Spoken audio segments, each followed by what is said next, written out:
could be ringing the church bell at this time? Maybe it ain't an ooh, Father. Maybe it's an it. And maybe it's tolling the bell. Oh, there's no such things as ghosts and monsters. Haven't I made that clear to you? Something tore the throats out of Charlie Rousseau's sheep, and that something didn't leave any tracks. Andy Trent here saw a weird glow moving across the marshes last night, and this morning he found 2 of his sheep dead. Their throats torn open. Maybe the same thing that killed Andy's sheep is tolling the bell. I was on my way just now to deliver a special letter at Penrose Manor when a strange light appeared on the road before me, then moved quickly across the marshes and faded into the mist. I turned the cart around and hurried back here. It's not real.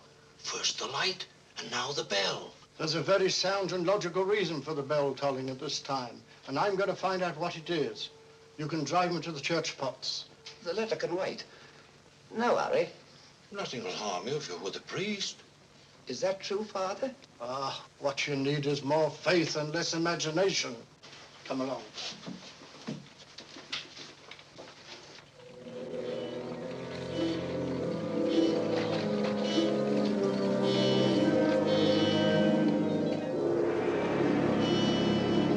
I'd better deliver that letter to the manor. I'm sure it's important.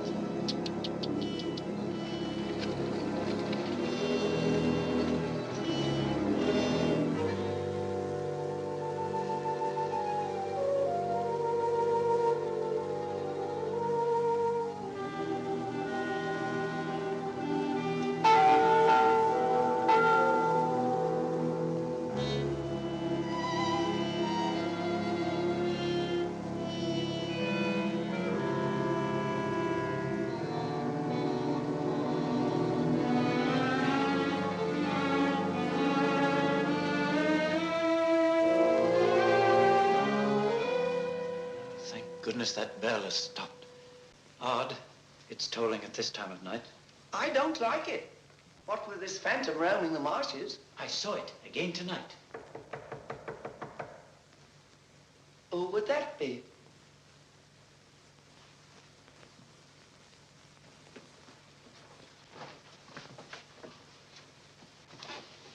Where's Lord Penrose? He's gone to Quebec. Get him on the phone immediately. What's happened, Father? Lady Penrose, dead, clutching the bell rope, calling for help. It was dreadful. Her ladyship. Call Sergeant Thompson at the police station. Ask him to come to the church immediately.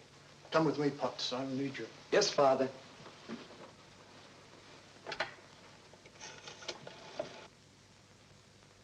Operator, put me through to Quebec. Lord William Penrose. Yes, he's addressing a meeting of the Royal Canadian Occult Society at a Quebec hotel. It's urgent, sir. Page? Yes, sir? Lord Penrose. Lamont Rouge is on the telephone. It's urgent. He's in the gold room. Yes, sir.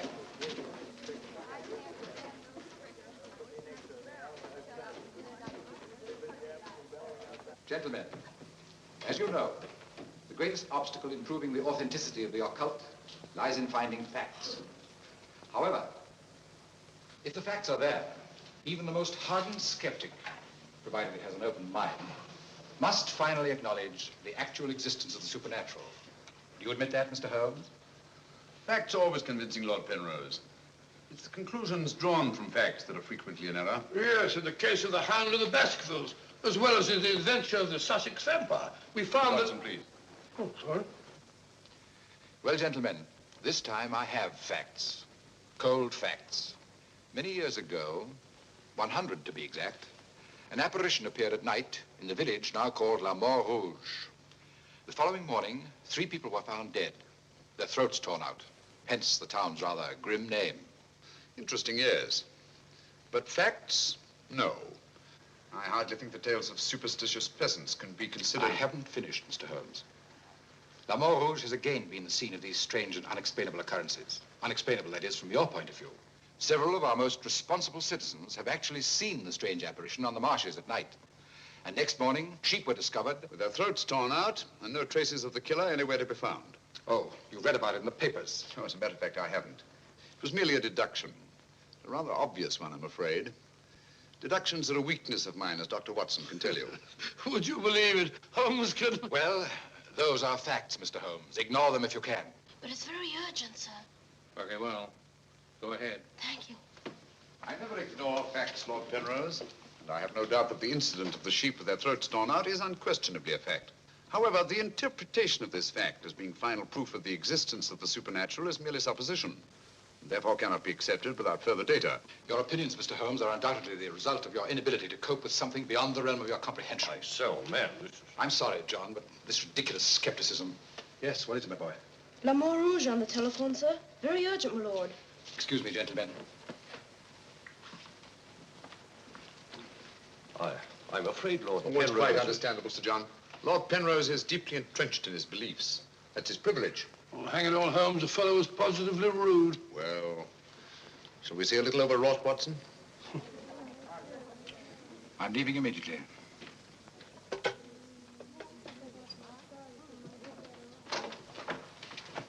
Order my card, Watson. Hurry. Yes, sir?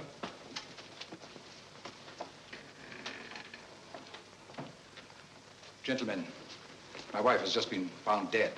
Her throat torn out. In exactly the same manner as the sheep. This is terrible.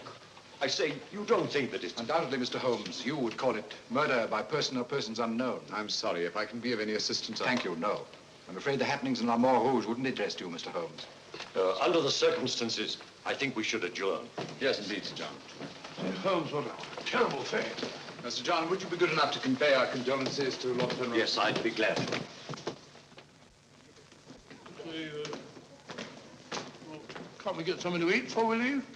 We don't often get food like you do here. Don't you ever think of anything else besides your stomach? No, not often. I gotta get a paper. Morning. Good morning, sir. I imagine you'll be glad to get back to London, Mr. Holmes. Yes, indeed. Oh, by the way, there's a letter for you, sir. Thank you. Oh, here's something about Lady Penrose.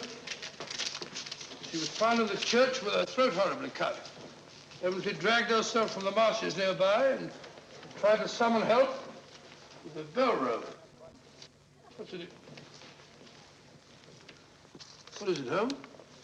Listen to this, Watson. Huh? My dear Mr. Holmes, I have every reason to believe my life is in danger. Yet, if you were to ask me how I know, I couldn't give you a logical answer. There is nothing tangible, yet like a terrible premonition, it is all so frightfully real. I heard of your being in Quebec, and I'm turning to you, a stranger, and asking your help in the frantic hope that you'll not fail me. Oh, who's it from? It's signed Lillian Penrose. Lady Penrose?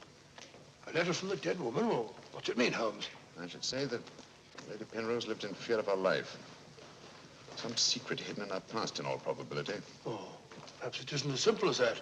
What if Penrose is right? I'm glad we're going back to London. Things like that can't happen in Baker Street. More's the pity, Watson. Huh? Do you know a village by the name of La Mort Rouge? Yes, sir. It's about 12 miles from here, up towards the falls. Thank you. Great Scott, Holmes. You mean you're going to take on the case? Quite. Telephone the airport and cancel our reservations, will you? Certainly, sir.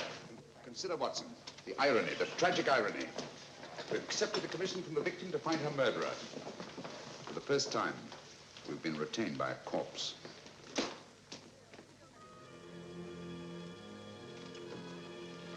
Doesn't seem to be a bell.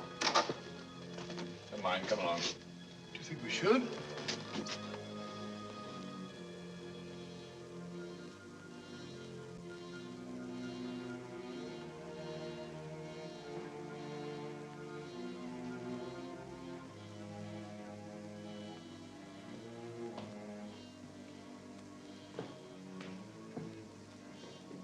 What a cold, cheerless-looking room.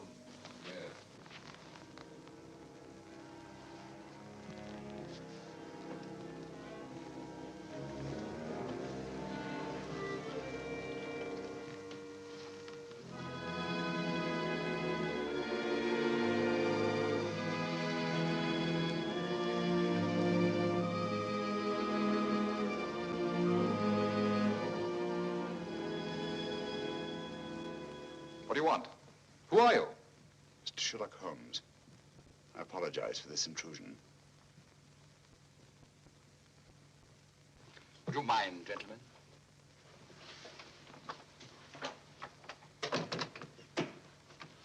Mr. Holmes, is it your custom to burst into people's houses without ringing the bell? We couldn't find the bell, sir. If you've come here to use the death of my wife to prove your theories, I must ask you to leave. Penrose, I received this letter from Lady Penrose this morning.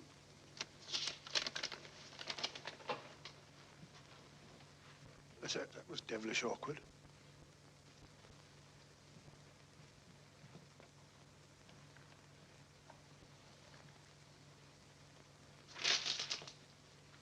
I'm afraid you're a little late, Mr. Holmes. My wife's dead.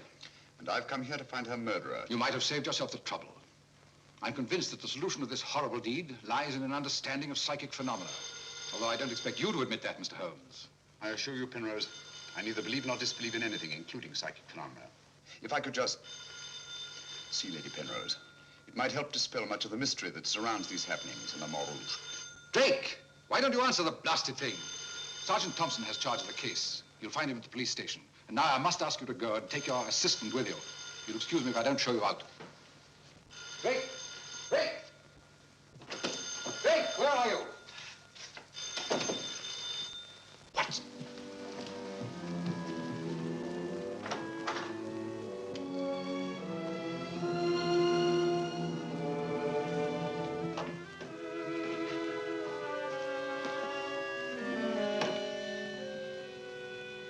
I've seen it before. Right, Watson, you have. Yes, but where? Never mind that now. We must examine the wound before Penrose returns and has us thrown out of the house.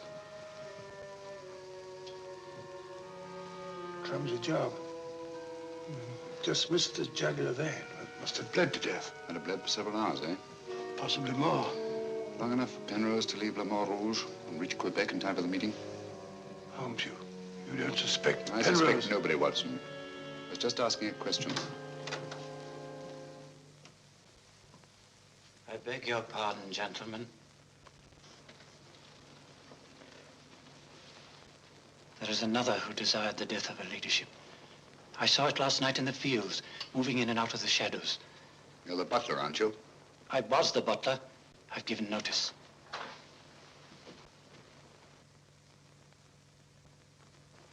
Drake! Get out. Get out of this.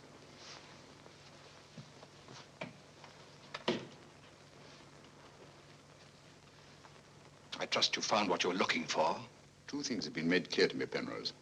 That your wife was murdered and that she's Lillian Gentry. Lillian Gentry? Will you leave, or must I call the police? That will not be necessary. We're on our way to the police station now. The wounds found on Lady Penrose's throat are identical with those found on the throats of the dead sheep. Now, I'm not a superstitious man, Mr. Holmes, but I don't know of any weapon capable of inflicting such wounds, except an animal's claw. Of course, it could be done by a five-pronged garden weeder. Not that garden weeder, Mr. Holmes, that's mine. I use it to weed the garden at the back of the jail. I'm inclined to agree with the Sergeant, Holmes. A weapon such as that would have severed the jugular vein, and death would have followed immediately. Lady Penrose lived long enough to drag herself to the church and toll the bell in a frantic effort to call for help. Yes, I know all about that. But there must be some logical motive instead of all these goblins and monsters. Sergeant, have you ever heard of Lillian Gentry? No, I can't say that I have, Mr. Holmes. She was a famous actress who came to America some time ago. She appeared for many years in the United States and Canada. Then suddenly she disappeared. Her disappearance was never explained, and she was soon forgotten. But what's the connection between Lillian Gentry's disappearance and the death of Lady Penrose? Lillian Gentry and Lady Penrose are one and the same person. The same person? Precisely. One more question, Sergeant. Do your files show anyone with a prison record living in La Montrouge? No, Mr. Holmes. The only person having any connection with a prison is Emile Journet. He came here 2 years ago with his daughter and bought the hotel. He was a guard at Talon Prison. Thank you, Sergeant. I hear there are a lot of prairie chicken in these parts. I'd like to have a bag of them someday. I think that can be arranged, though. Yes, we can stop over to farmyard and you can shoot all the chickens you want. That's all very funny, Holmes. Here you are, old fellow. We're going to engage rooms at Monsieur Journet's hotel. Landlord! I say landlord! Place seems deserted. Won't be for long if you bellow like that. Landlord! Oh, sorry, Holmes. Got to try and make summer. Yes, monsieur. My dear, have you got a room for us? Yes, monsieur. Good. Sign here, please. I'll sign for us both. Well, thank you. You seem very young to be in charge here. Yes, monsieur. You are Mademoiselle Journay? Marie's your name, monsieur. My dear, you've been crying. Why? Papa's going away. Oh, come now. Is that such a tragedy? Didn't you cry if your papa were going away, Watson? I don't believe so. This way, monsieur. Bring your bags, please. Yes, of course. Wouldn't I be unhappy if my father were see my father for years? Father died about 20 years ago in Cheltenham.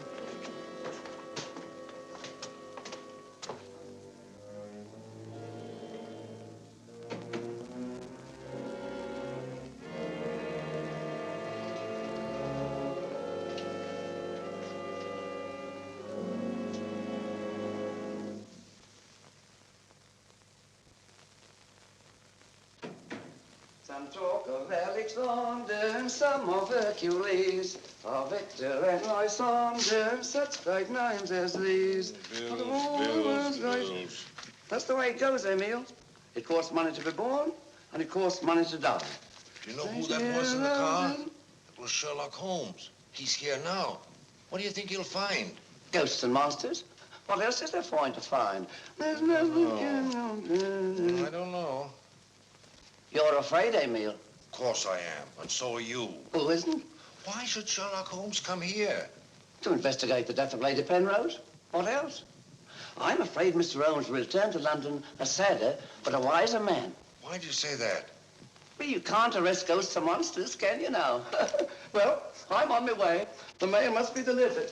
Some talk of Alexander, some of Hercules. That's better.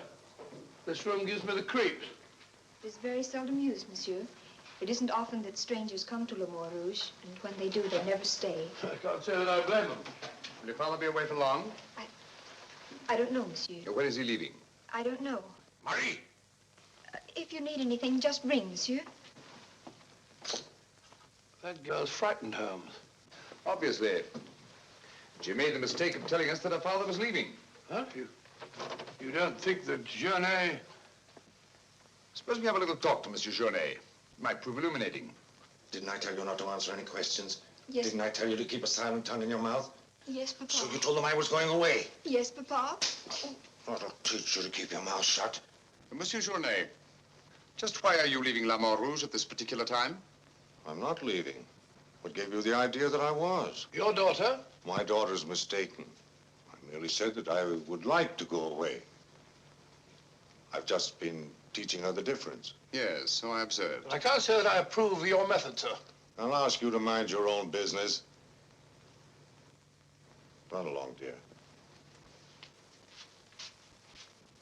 Oh, there, my dear. Disgraceful, hitting a child. Monsieur Journay is quite right. It's none of our business.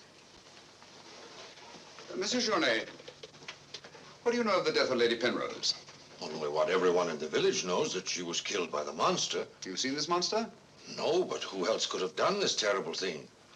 Sheep have been killed, their throats torn out. You were a jailer at Talon Prison, weren't you? Oh, yes, monsieur. Why did you decide to come to La Mort Rouge? Well, I always wanted to own a hotel, and I heard this one was for sale, so I bought it. That was 2 years ago. Yes. I believe it was about the time the monster made his reappearance, wasn't it? Do you suspect me of being the monster, Mr. Holmes? No. I was just remarking a coincidence. I thought you didn't believe in those things, Holmes. Quite right, Watson, I don't. At least, not in the supernatural variety. Not the werewolf who bites into his victim's throat with his teeth. But, a monster who uses for his weapon of death a 5-pronged garden weeder, yes, that's a little more in my line. I don't know what you mean. I mean that this monster's been recreated and used as a screen behind which to commit a horrible crime. Whoever did it felt certain that no suspicion could possibly fall on him. But my unexpected arrival upset his plans. Very possibly he became frightened, decided to run away. You're right, monsieur. I was running away. But not for the reason you think, but in fear of my life. And who would want to kill you? I don't know. It's like some terrible premonition.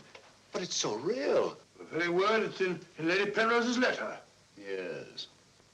That still doesn't explain this garden weeder. I swear to you, I know nothing about its being here. Haven't we better send for that fellow, Sergeant Thompson? No, Watson, that won't be necessary. Monsieur Journet knows as well as we do that you can't run away from yourself. Oh, would you be so good as to return this to Sergeant Thompson, monsieur? I took it away quite by accident.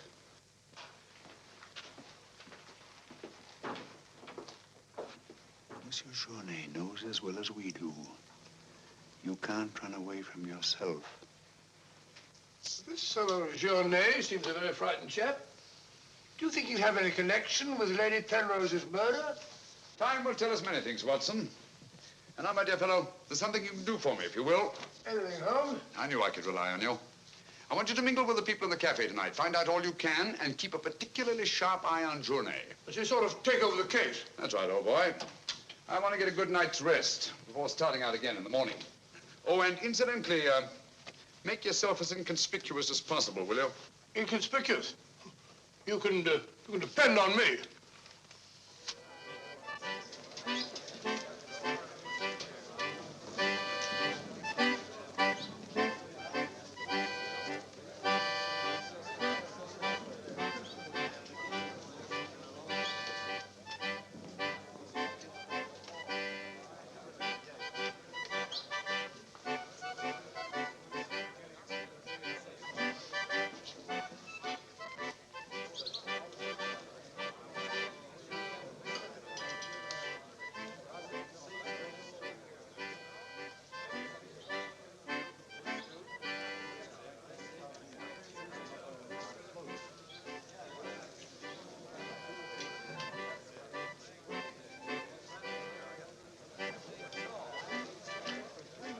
Thank you, my dear. I'm glad to see that the tears are all gone. You feeling better? Thanks to you and Mr. Holmes, Papa's not going away. Not going away? Oh, good.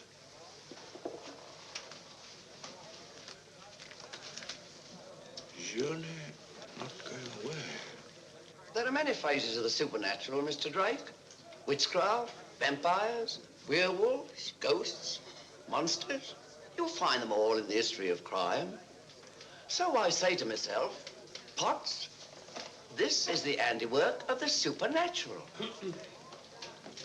I gather that your name is Potts, that you're interested in the detection of crime.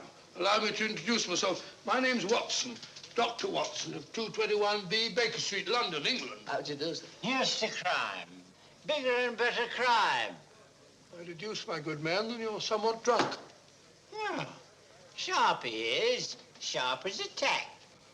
And just as flat-headed. You might also deduce that I'm leaving this place. Getting out. As soon as the bus I'm waiting for hoots its hooter. I believe they say honks its hooter in these parts. Hoots to me, honk to you. Hoot, hoot. My dear fellow, I don't care two hoots whether it's hoot or honk. Oh, that's my bus, gentlemen. I just heard it hoot its hooter distinctly. If you solve this case, let me know. Personally, I'm betting on the monster. You take my advice, Patsy. Get out of this place before they find you with your throat cut.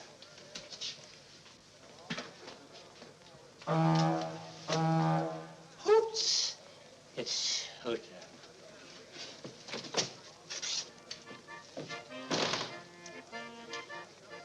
Nervous? Well, the thought of having your throat torn out by some monster isn't likely to make you very gay, Dr. Watson. No, indeed. Some of Monsieur Journet's excellent wine will soon remedy that. Marie, would you bring a bottle of this excellent wine for my friend here? Yes, monsieur. Mr. Potts, as a student of the occult, supposing you give me your theory of this murder. You like this wine? Oh, but Dr. Watson, I never drink anything stronger than milk. Teetotaler? No, hiccups.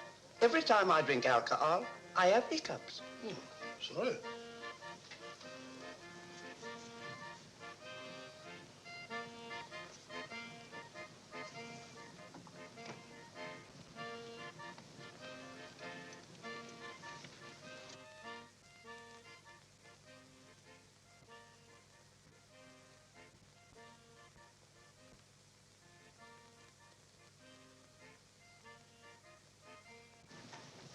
Mr. Holmes.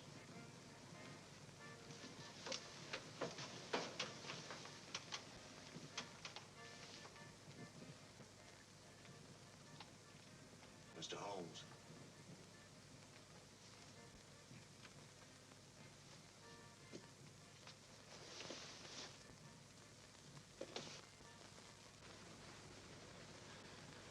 This circle is where the murder actually occurred. Yes, Mr. Holmes. There's a footpath just beyond the church which leads across the marshes. Follow it for half a mile and you'll be there. Thank you, Sergeant. I'm sure I'll find it. Mr. Holmes, I wish you'd let me go with you. It's dangerous on the marshes at night. These swamps, one false step... I'm sorry, Sergeant, but it's important that I go alone. I'll keep close to the path. Well, will Dr. Watson be going with you? No, Sergeant. I asked him to do some research work of his own, and by now he's probably magnificently involved. Good night. Good night, Mr. Holmes. But according to your theory, Dr. Watson, everyone in the village is under suspicion. Pardon me. It's quite all right. Oh, thank you. Murder is a very interesting study, gentlemen. I well recall a short story by that brilliant author, G.K. Chesterton, in which the murder is committed by a postman. I refer, of course, to The Invisible Man, a brilliant bit of deduction on the part of Father Brown. I'm a postman. Precisely why I mentioned it, to illustrate the absurdity of assuming because one man in a postman's uniform is a murderer, any other man in the same uniform should be suspected. Thanks. Had me worried for a minute. Oh, Philistine, flabbed up. A child can see that this ridiculous monster has got you all afraid of your own shadow. I saw Lady Penrose. I wouldn't like it to happen to me. I'll be getting on. I'm going with you. Good night, Doctor. Good night. It's quite all right.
Well, what's so strange about a church bell ringing?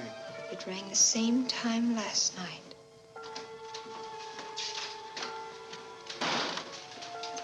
Excuse me, Dr. Watson. Can you tell me if Mr. Holmes is armed? Armed, my dear fellow? Why should he be? He's gone to bed. You're wrong, Doctor. He was out in the marshes alone. I tried to go with him, but he refused. But great Scott, if he runs into this monster and he's by himself, he'll get killed.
Holmes, are you all right?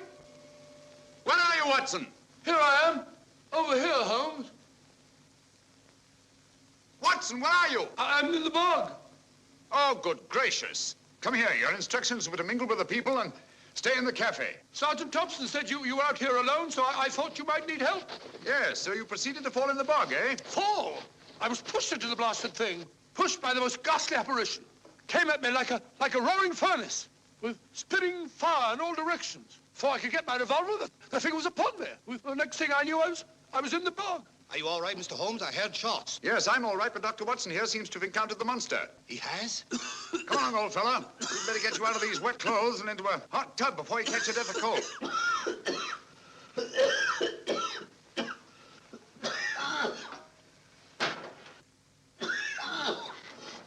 Yeah, you've had enough of that. Drink this. You'll be as fit as a fiddle in the morning. Sorry you had such a bad time. I got a right to share your dangers. Thanks, old fellow. You know, I wasn't sure the villagers weren't right.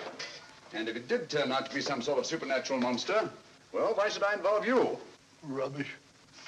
However, I did learn something. I can now state positively that our antagonist is not a phantom. But the thing actually spat flames at me. All just a figment of your imagination. The murderer knew I was out on the marshes and obviously wanted to frighten me. You frightened me, all right. How do you manage the flames? Merely clothing, treated with phosphorus. When the murderer fled, his shirt caught on a tree, and this piece of cloth was torn off. Come in. I'd like a few words with you, Mr. Holmes. I'll come directly to the point. Hello. What happened to your assistant? I'm not his assistant. If you must know, I was pushed into a boggy hole on the marsh. Pushed? By whom? I don't know. Spat fire at me. My good sir, in spite of Mr. Holmes's theories to the contrary, things have been seen and heard on those marshes that cannot be explained away by the use of logic. If I were you, I'd keep away from them. I'm not so sure. Holmes found... Penrose, for the first time in my long pursuit of crime, I confess that I find myself baffled. I'm a detective. I need tangible clues. And up to now, I admit, I found none. And you won't. I advise you to leave La Mort Rouge. Tonight, you escaped with your life. Next time, you may not be so fortunate. Thank you for your considerate advice, Lord Penrose. Good night, sir. Excuse me. Oh, good night. I don't like this fellow, Holmes. Why do you think he came here? He wanted to find out if we discovered anything. He seemed very pleased when I told him we hadn't. Now, Watson, there are one or two questions I want to ask Sergeant Thompson. You stay here. I have a vitally important job for you. Anything, Holmes? What do you want me to do? Go to bed. Yes, it's cotton fabric. Here, take a look. That discoloration, the purple ink must have been spelt on it. Possibly. I should say this cloth was red with blue lines. Probably large checks. Yes, it seems to have been laundered a good many times. The blue lines are almost completely erased. Yes, you can scarcely see them. It's good fabric, well woven, with a solid base. Hello, Bill. Oh, Sergeant, your phone call must have been important to bring me over this time of the night. It was. This is Mr. Sherlock Holmes. He wants to ask you a few questions. This is Mr. Taylor, the storekeeper, Mr. Holmes. Oh, good evening, Mr. Taylor. Good evening, sir. Have you any shirts of this design? The squares are red and the lines blue. Yes, I have. Can you remember to whom you sold them? I can. I keep them in stock specially for Judge Brisson. He won't have anything else. Judge Brisson, who's he? A retired magistrate. He's a cripple, lives alone with his housekeeper. Have you sold any of these shirts to anyone else? No, sir. They're too expensive for the village and the boatmen. This is the finest material. Imported. You say Judge Brisson's a cripple? Yes, he was a magistrate in Quebec. Had a stroke about 2 years ago. That's why he retired and came here to live in La Mort Rouge. Just about the time that Monsieur Journey arrived here. Now that you mention it, it was just about then.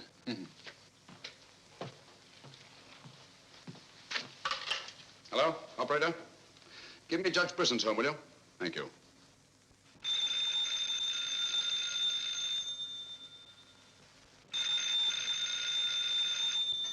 Nora. There's a dream. I told you not to answer the phone at night? Yes, sir. Well, then obey my orders. Yes, sir.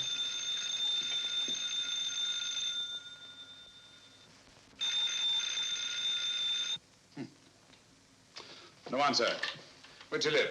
On the Marsh Road. But I don't advise you to go there after dark, Mr. Holmes. The place is a fortress and guarded by a savage dog. I think Dr. Watson and I will have to pay Judge Brisson a visit in the morning. Good night, gentlemen. Good night, Mr. Holmes.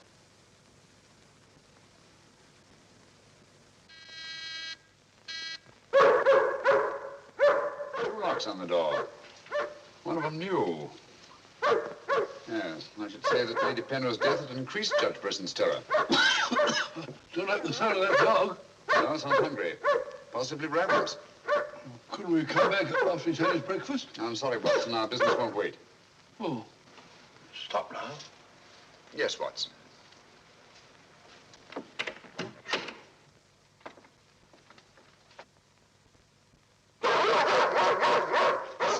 Good Fido. Good Fido. Good Monty. Good Winnie. Who is it? Sherlock Holmes and Dr. Watson. I telephoned Judge Brisson we were coming.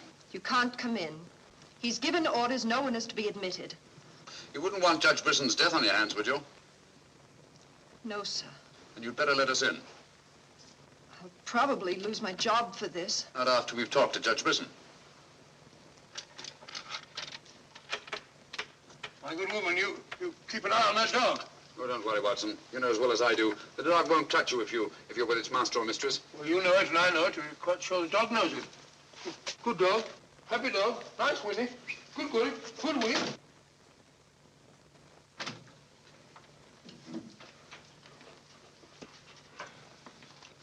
Let me warn you, I'm armed.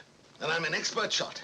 We didn't come here to harm you, Judge Brisson, but to protect your life. I told you over the phone this morning, Mr. Sherlock Holmes, that I did not want to see you. I don't want to see anyone. But I want to see you. Stay where you are. Nora, show these men out. Judge Brisson, if you'll answer a few questions, I may be able to save your life. I have the fullest confidence in my own defenses, and I will not trade them for any theories of Mr. Sherlock Holmes, however plausible you make them sound. Now get out, will you? I'm sorry. Under the circumstances, I'm helpless to prevent your death. Almost certainly by violence. Come along, Watson.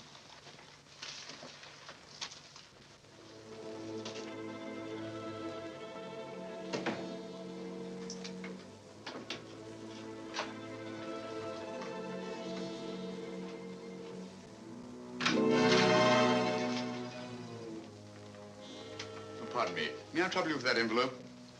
I must have dropped it.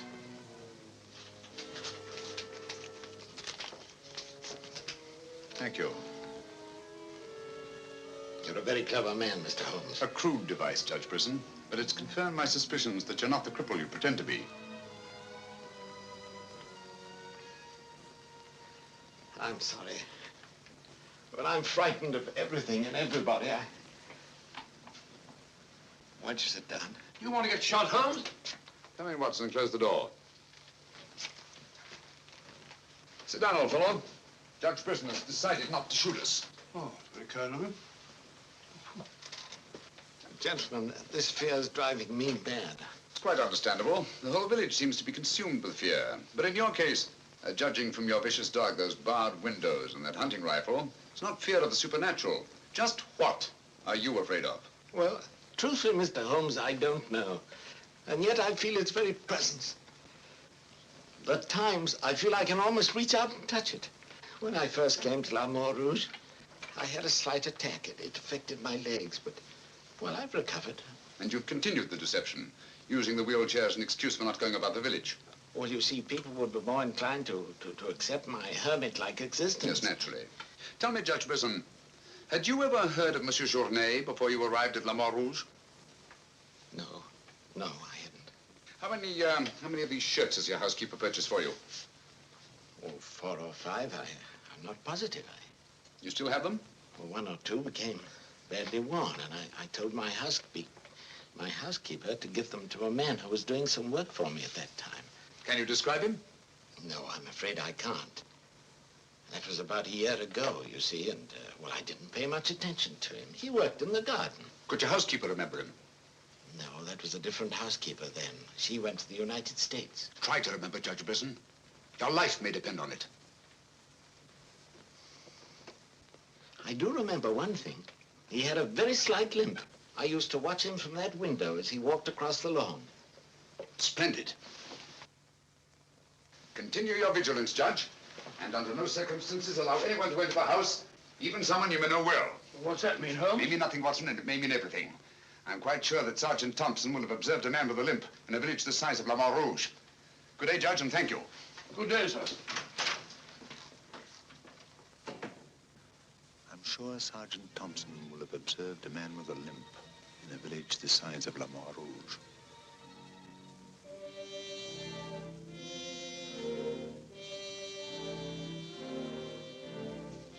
This is what's left of the Delaport Hotel, Mr. Holmes. Dana sleeps here when he's in La Rouge. Spooky old place. The villagers call it the ghost house. It's been deserted for years.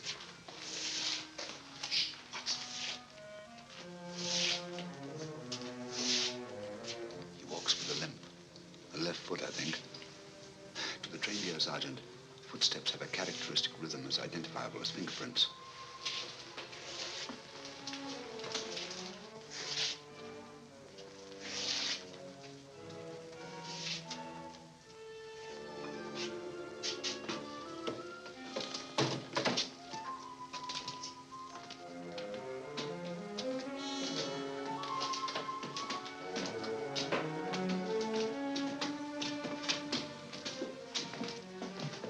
What do you want? We've come to have a talk with you, Tanner. I've done nothing. Then you won't mind answering a few questions. What do you want to know? Tell me, Tanner, where were you 2 nights ago? Down the river. And last night? I just got back tonight. You're lying. You can't frighten me. But now I've got a job to do. Quite evident that you haven't been on the river within the last 48 hours. Are you trying to make me out the murderer of Lady Penrose? How do you know she was murdered? I'll tell you how you know she was murdered. Because you murdered her. Holmes, look! In there! The monster! That's right, Watson. One of Brisson's shirts, which Tanner here treated with phosphorus. Take him, Sergeant. I'll give you all the evidence later. Look out!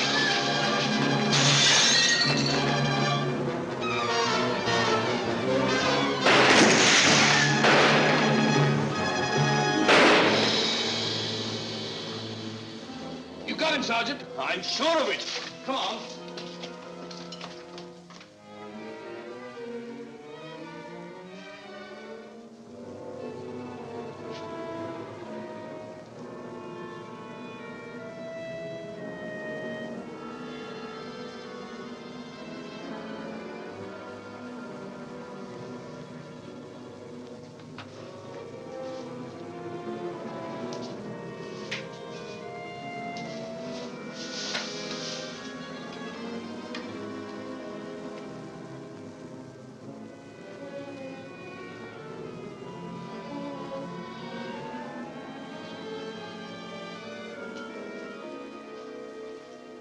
I see no reason why we shouldn't leave for home tomorrow.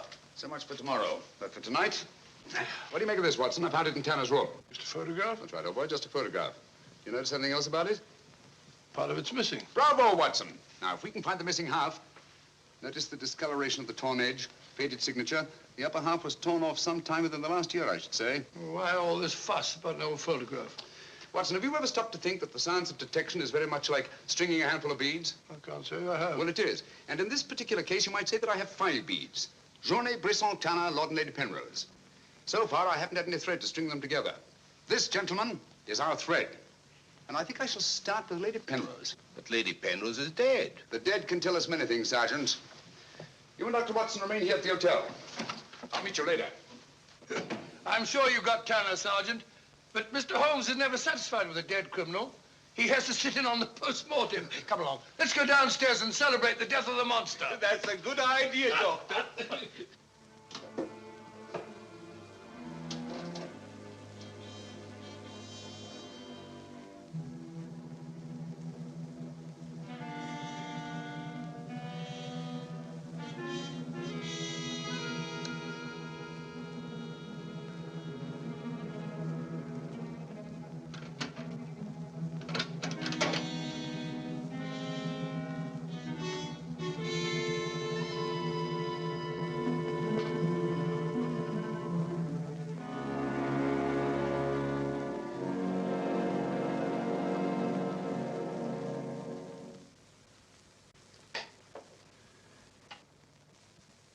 So the great Sherlock Holmes becomes a common thief.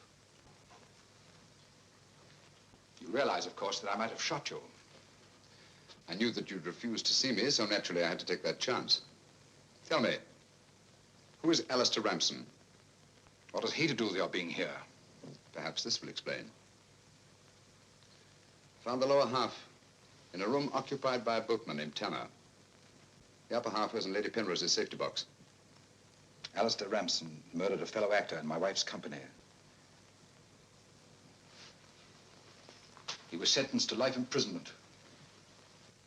The whole thing was a great shock to her.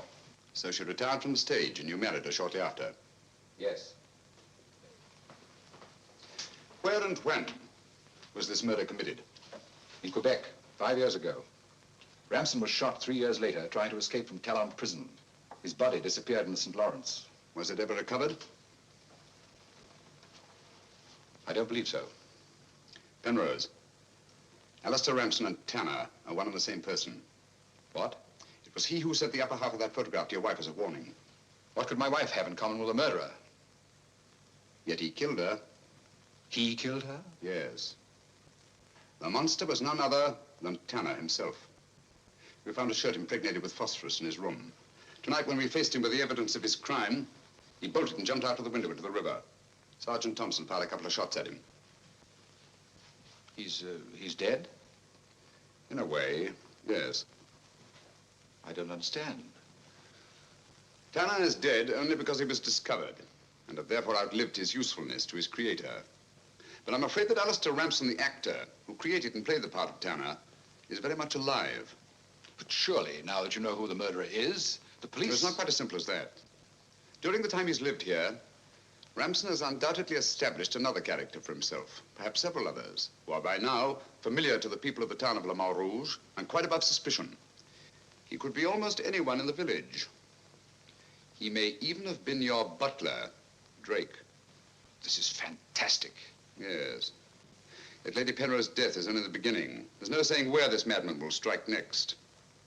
Tell me, is there anyone else in Le Mans Rouge who may have been connected in any way with the case of Alistair Ramsden? Judge Brisson was the magistrate who tried and sentenced him.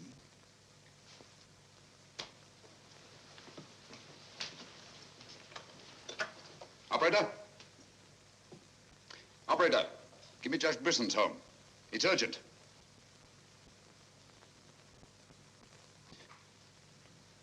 Judge Brisson, this is Sherlock Holmes.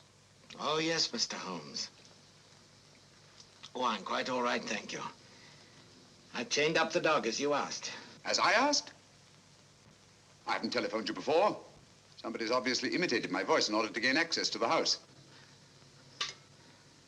Well, certainly, Mr. Holmes. I'll lock all the doors and await your arrival. Yes.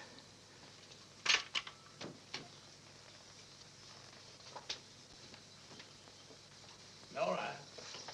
Nora! If I can be of any assistance, Mr. Holmes... Thank you, but I'm afraid... You think Judge Brisson's life's in danger? I only hope I'm in time to prevent a second murder.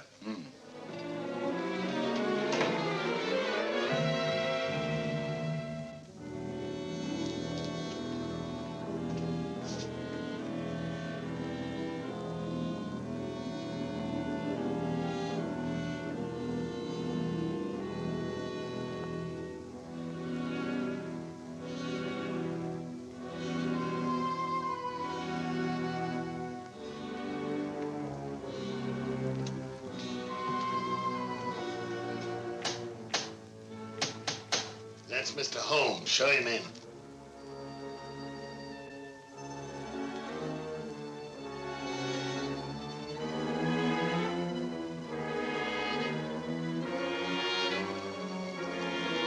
Hurry up, hurry up.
You know who it was? I don't know.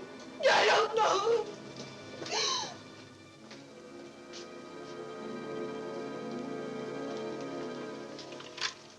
Hello? Operator, Monsieur Journet's cafe. I want to speak to Sergeant Thompson. It's urgent.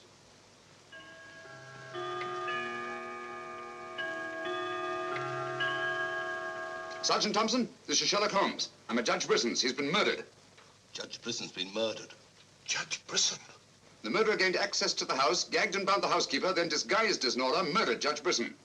I'm returning to the old Delaporte Hotel on the chance that he'll go there to change his clothes and assume another disguise. Ask Dr. Watson to meet me there as quickly as he can, will you? You'd better come here at once and take charge. Right.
Throw your revolver on the floor in front of you and raise your hand, Sherlock Holmes.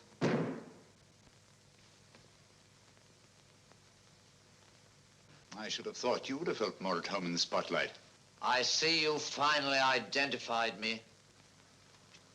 Jack Tanner and Nora, the housekeeper, were brilliant. You should really take a bow. It's too bad you appeared on the scene when you did, and I had to ring down the curtain on the monster. Your recreation of the monster of La Mort Rouge as a means of murder must have given you great satisfaction. Why did you kill Lady Penrose? I see no reason why I shouldn't tell you. I couldn't bear the thought of another man possessing her. And Judge Brisson? During the trial, I grew to hate him. And when he sentenced me to prison, I vowed that someday I would escape and kill him. I see. Obviously, you planned still another murder. Otherwise, you'd have returned to the safety of your first disguise and defied me to find you. You're right. I am. There were 3 people in my life who had no right to live. 2 have already died. The 3rd remains. Tonight, I shall kill him. Mr. Holmes, I've always had the greatest admiration for your talents. Thank you. Your performance in this case has also been brilliant. So brilliant that I'm afraid I'm going to have to ring down the curtain on it a bit prematurely. Mr. Ramson, we are artists in our fashion, not creatures skulking in alleys. If our positions were reversed, I shouldn't think of sending you to your death, lacking a few stray pieces of the puzzle. What do you want to know? The name of the 3rd person. I have no objection. If there is a hereafter, which I doubt, you and he will meet very soon, Mr. Holmes. The name of the 3rd person is...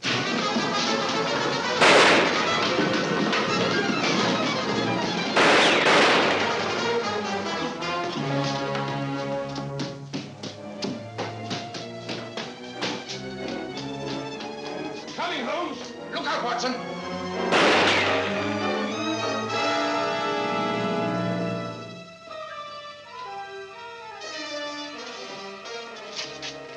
All right, Watson.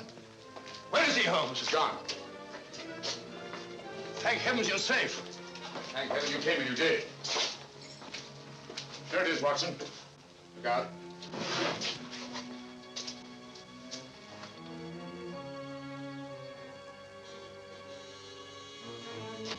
So you got away again? Yes, Watson. Over that warehouse roof, most probably. What a fellow's a room. Yes.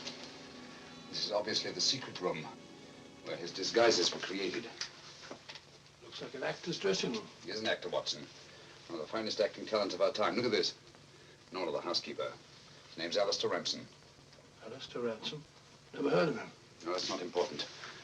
The important thing is that he murdered Lady Penrose and Judge Brisson. Great Scott, he did it. Yes, Watson. This Ramson is a paranoiac. His orgy of crime is not complete. There's still another. I was just about to learn his name when you so conveniently fell down the stairs. Oh, sorry, old chap. Needn't be, old boy. You saved my life. Look at this, Watson. Tanner. Tanner? Where do you think he'll strike next? Obviously, Journet is to be his third victim. Journet? Yes, Watson. As in the cases of Lady Penrose and Judge Brisson, Journet also holds his presence. But in each case, it was vague and unexplainable. Well, what connection can he have with Judge Brisson or Lady Penrose? Journet was a guard at Talon Prison, where Alistair Ramson was confined. He's the third person against whom the murderer holds a grievance. Now he's disappeared. Journet disappeared? Well, so Marie told us in the cafe. Watson, Journet's disappearance can mean only one thing. He's in hiding. Our job is to find him before Ransom does. Journet is the only man who can lead us to the murderer. We'd better have a talk with little Marie. Raise your voice and sing along, sing till the echo ring. Don't ever let a single soul worry about anything. Find what you make it so you can make it what you will. Never be weary, ever be cheery. Hello, Potts. Have you seen Marie? No. Have you seen her? No, can't say I have.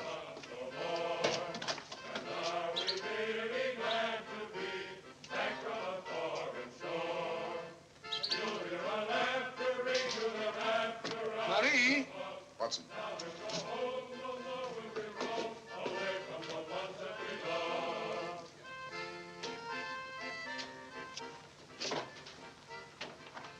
What is it, Holmes? I'm afraid we're too late. Marie.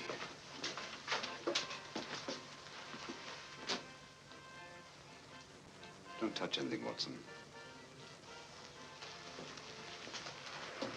Murdered in exactly the same way as Judge Brisson and Lady Penrose. Poor innocent little child. I should have prevented this. Nonsense, my dear chap. You did everything possible. How on earth could you have prevented it? The child's death is a tragedy, of course. I see exactly what happened. She was standing here by the desk, and the murderer came in by that door. He came in through that door, but Marie was not in the room. She alone, of all people in the cafe, saw Ramson enter this office. It was someone she knew well. Someone who might have a message from her father. So she followed him here. And when she refused to tell him where her father had gone, he killed her. Ramson already knew that Journey had disappeared, but he didn't know where. When he questioned her, she became suspicious, and it was then that he killed her. Telephone Sergeant Thompson, will you? Here's the Judge Brisson's. Ask him to come here at once. And see that no one leaves the cafe until he gets here. The murderer may be among them.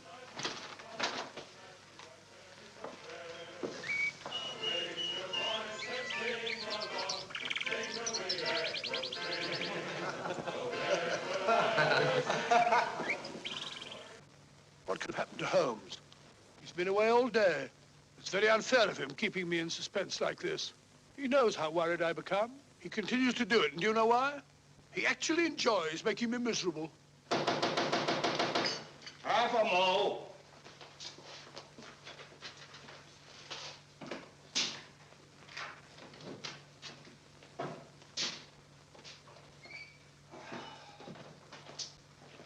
No good, Watson. It won't work. What won't work? I've been to every place where Journey could possibly be in hiding. That's where you've been all day. Yes, Watson, and I must admit that I'm completely baffled. We've got to find Journey before it's too late. But how? I've been everywhere within a radius of 5 miles of this village. I've even been to the church. in the hope that he'd disguise himself and attend mass. He may have gone to Quebec. Every road's covered. He hasn't left this vicinity, of that I'm certain. All right, I'll answer it.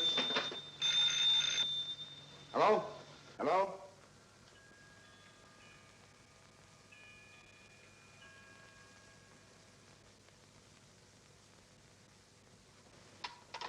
Who was it, Holmes? Watson, get your hat and coat. You're very rude, Holmes. You leave me all day long with that very dull inspector. I ask you a perfect polite question, and all you say is, Watson, get your hat and coat. We're going to find Journey. Sergeant, you wait here till I call. Watson, do this. Watson, do that. Watson, get your hat and coat. Watson, take that. Watson, Brisson's house. Watson, this, Watson. It's my opinion that Judge Brisson's house is the last place that you'll find Journey. Put yourself in Journey's position, Watson. Where's the most likely place that Ramson would look for you? Certainly not in the very house in which he's just killed one of his victims.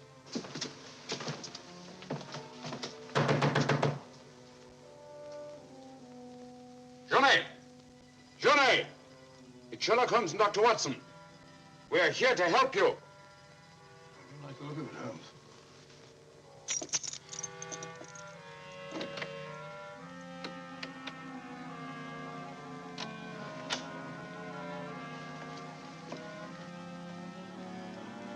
Holmes! Holmes! Where are you? Here I am, Watson.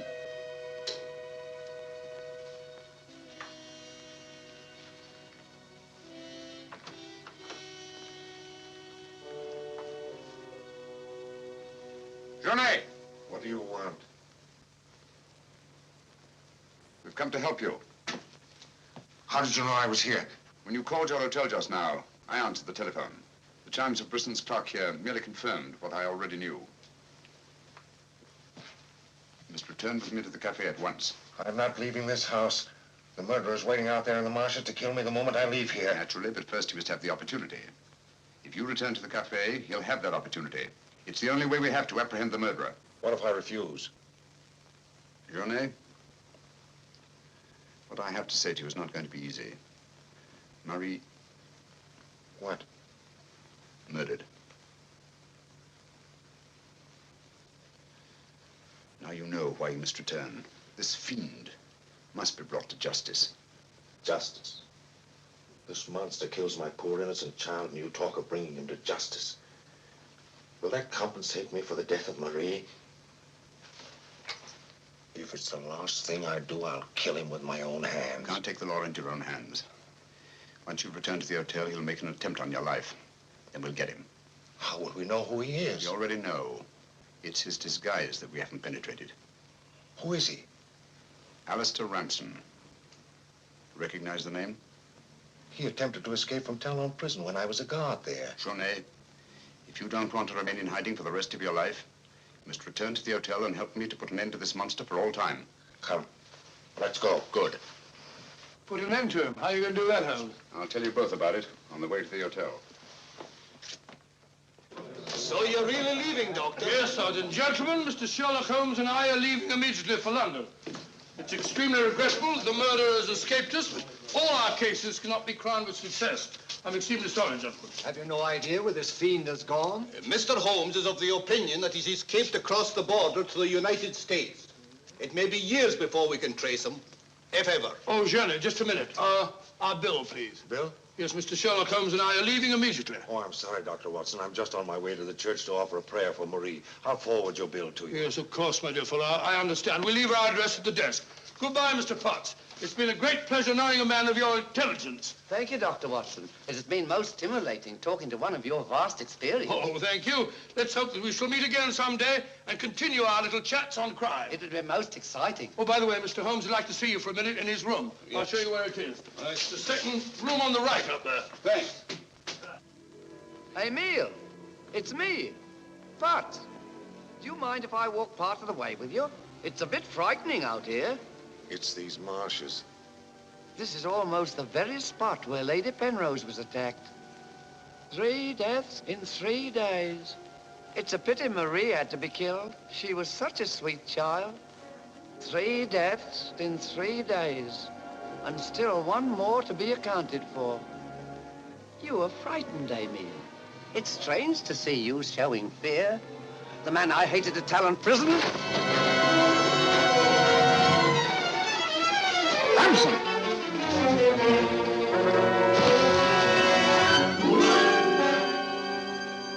Sherlock Holmes. Yes, Mr. Ramson. So you see the final curtain has not fallen after all. I thought you were on your way to London. Naturally, that's what I wanted you to think. That's why Dr. Watson announced our departure in the cafe. Journey's leaving was purely bait to bring you into the open. I merely replaced Journey once he was outside on the street. May I say, Mr. Ramson, that your disguise as a postman was a masterpiece of ingenuity. Your very choice of the role put you above suspicion. It was quite easy. I simply disposed of the real Mr. Potts after he had passed his civil service examination and had been assigned to L'Amour Rouge. You realize, of course, that you'll never hand me over to the police alive. It's not my function to be your executioner. My duty is to hand you over to the authorities, which I fully intend to do. You're an optimist, Mr. Holmes. No, not necessarily. We're surrounded by police awaiting my signal.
I've killed him. With this. Ransom's instrument of death has been his own executioner. Well, gentlemen, our search for the monster has ended where it began, on the marshes. Eh, Watson? Watson, where are you? Why isn't he here? He was with us a minute ago. Watson! Here I am, Holmes. Where are you? I've fallen in another hole.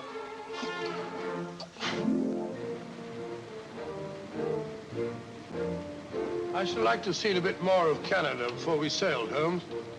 So should I, Watson. Canada.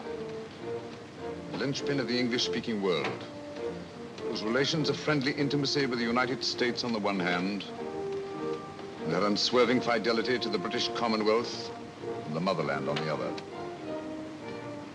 Canada.